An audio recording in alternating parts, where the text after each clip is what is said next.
जौने गाना के सन 2016 में हमने गाया था, हम बहुजन हमारे बाबा रतनवा। जौने गाना के बिना न तिलक होला, न बियाह होला, न छठिहार होता। बैठ जाइए बिटिया, बैठ जाइए।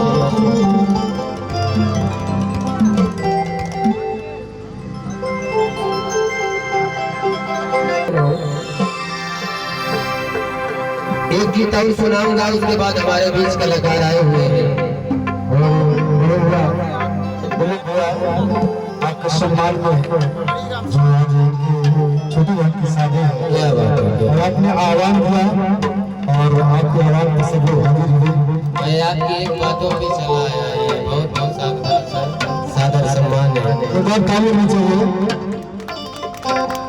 एक फोटो खिंचवाने से कम पैसा होता है। सादर सम्मान।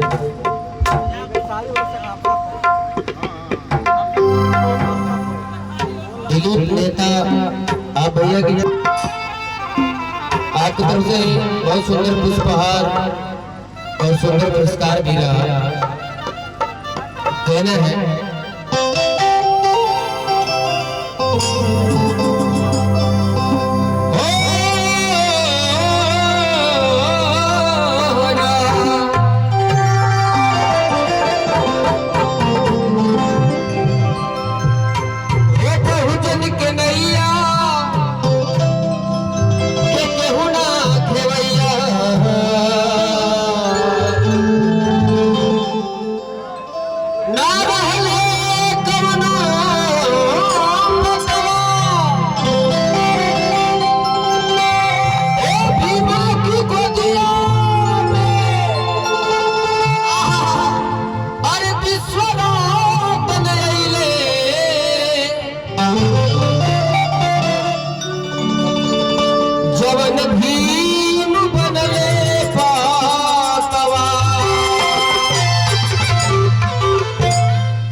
बहुजन समाज के इंटरनेशनल गाना, ऐतिहासिक गीत हो गया। ऐतिहासिक गीत, अमर गीत। हाँ, लेकिन कहना है कैसे?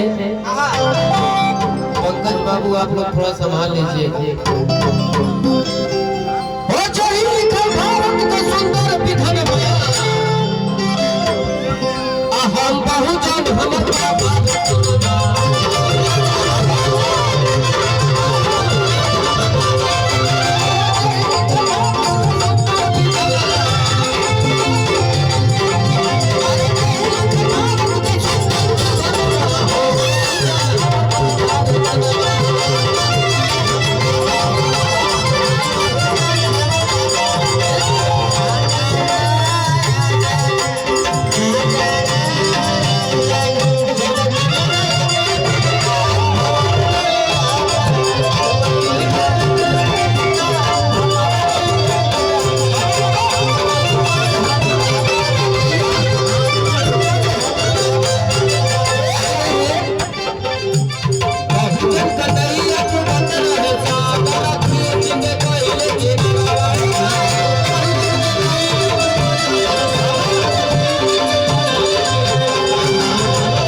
प्यासे को पानी अब भूखे के दिहली भोजनमा।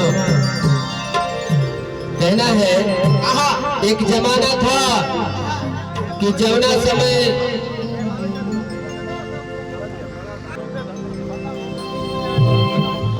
प्यासे को पानी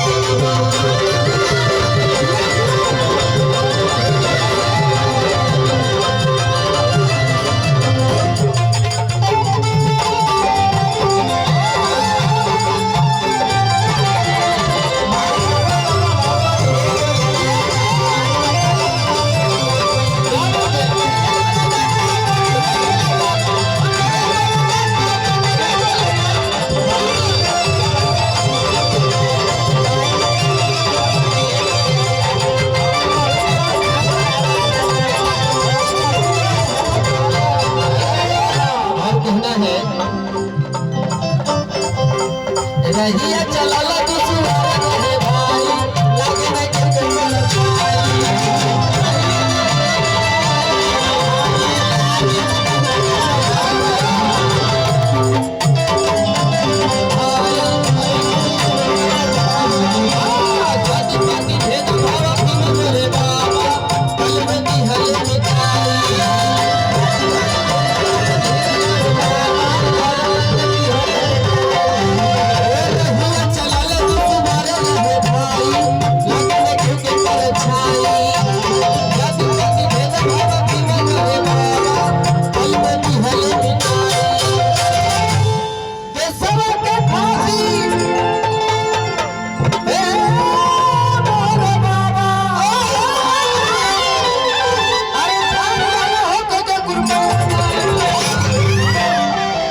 एक बार प्यार से बोलेंगे जय भीम, जय भीम, जय भीम।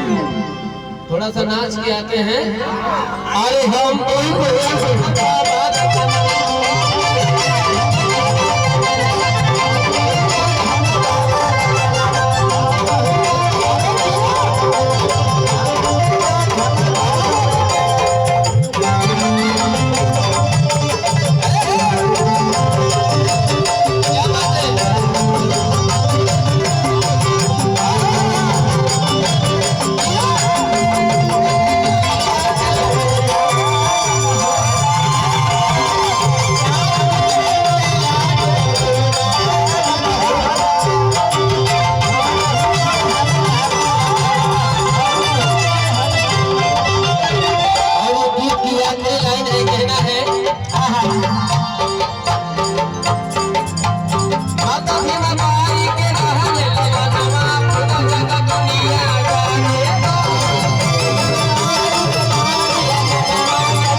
शांत करो एक मिनट। भाई देखिए आज टंडन भैया के देखो कम से कम हमारे लागत है कि 10 साल हो गए टंडन भैया। और यहाँ भैया हमारे बड़े और मौसा सब इंजीनियर बा, सब कलेक्टर बा, सब आर्मी में बा, हम मिलिट्री वाला हम देख लो। और सबसे बड़ा खुशी हमरा ये बा कि हमर भौजी हमके देखा तरी और वीडियो बनाओ तरी देखा। ऐसे बढ़िया कोनो खुशी हो ना सकला हमरा के। अब बड़ा कम ऐसा मौका मिलेला कि पूरा परिवार एक साथ इकट्ठा हो। भैया हमारी भतीजी है, भैया की लड़की आदिति जो बनारस में अभी बनारस के धरती पे अभी जो संगीत क्लास कर रही है। अभी इसके बाद आपको मौका देना है, आपको आशीर्वाद देना है। आप हमारे भैया हैं, आप हमारे गार्जियन स्वरूप हैं। आपको पता होगा कि वो दिन था जब आप स्टूडियो चलाते थे, हम कृष्णा अलगर जी के साथ वहाँ जाते थे। अलगर जी की छुट्टी और हमारे राकेश भाई मैं चाहूंगा कि यहाँ पे इतना मेहनत कर रहे हैं हमारे पिंटू भाई, जिनको हम पहचानते हैं। इनका यूट्यूब चैनल चलता है, बड़े अच्छे खासे यूट्यूबर हैं, इनका 2-3 चैनल चलता है, तमाम जगहों पे पहुंच जाते हैं। और आप लोग मैं क्षमा चाहता हूँ, यूट्यूब का नाम नहीं जानता हूँ, लेकिन जो भी नाम कोपागंज लोग सब, ये हमारे तरफ से लोग आए कोपागंज। अरे बाप रे बाप, क्या बात है, कोपागंज से आप लोग चल के आए हैं। हाँ, हाँ। बार बार आप लोगों को प्रणाम है, धन्यवाद है। बहुत बहुत सारे और जो भी लोग आप लोगों को देख जो रहे भी हैं, लोग देख रहे हैं इनके चैनल को एक बार सब्सक्राइब सब्सक्राइब करो। सबसे बढ़िया चीज है कि सब्सक्राइब करो, सब्सक्राइब करो तब हर वीडियो आप लोगों के पास पहुंची। एक लाइन भैया भैया तो वही तो रिपीट कर सकना, भैया का मोबाइल माइक उधर, भैया एक लाइन कहिए तो खुद वीडियो बनाता है। ये गीत की याद में लाइन है, कहना है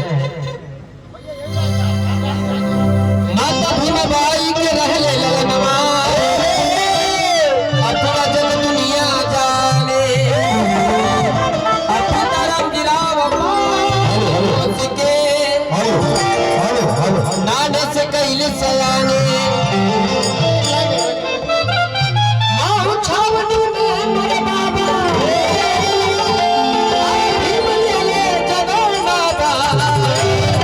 भैया अब एक लाइन देखो, जो भैया का नाम बात तो हम गाते हैं, अरे कि हम कहूँ जन हमर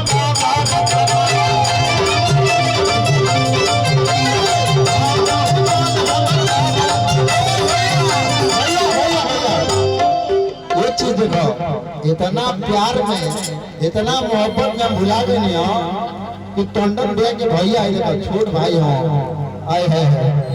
अरे राम राम राम, क्या हम भुला गए नहीं है टंडन भैया, हम बड़ा माफी चाहते हैं, भुला गए नहीं हम तो खाली हम ध्यान न देने हम तो पूरा परिवार ही यहाँ बा, लेकिन कहे के बा अरे कि हम बहुत जन हम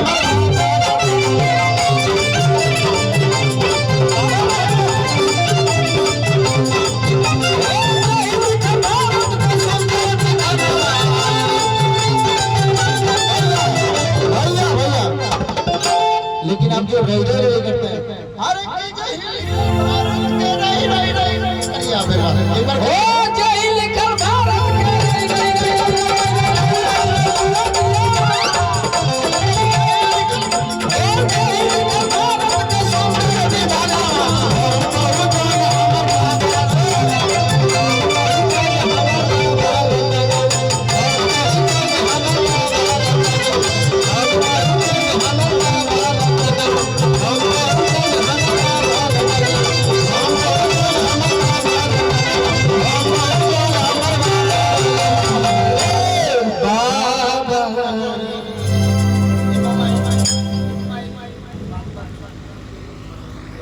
पाखी पाखी को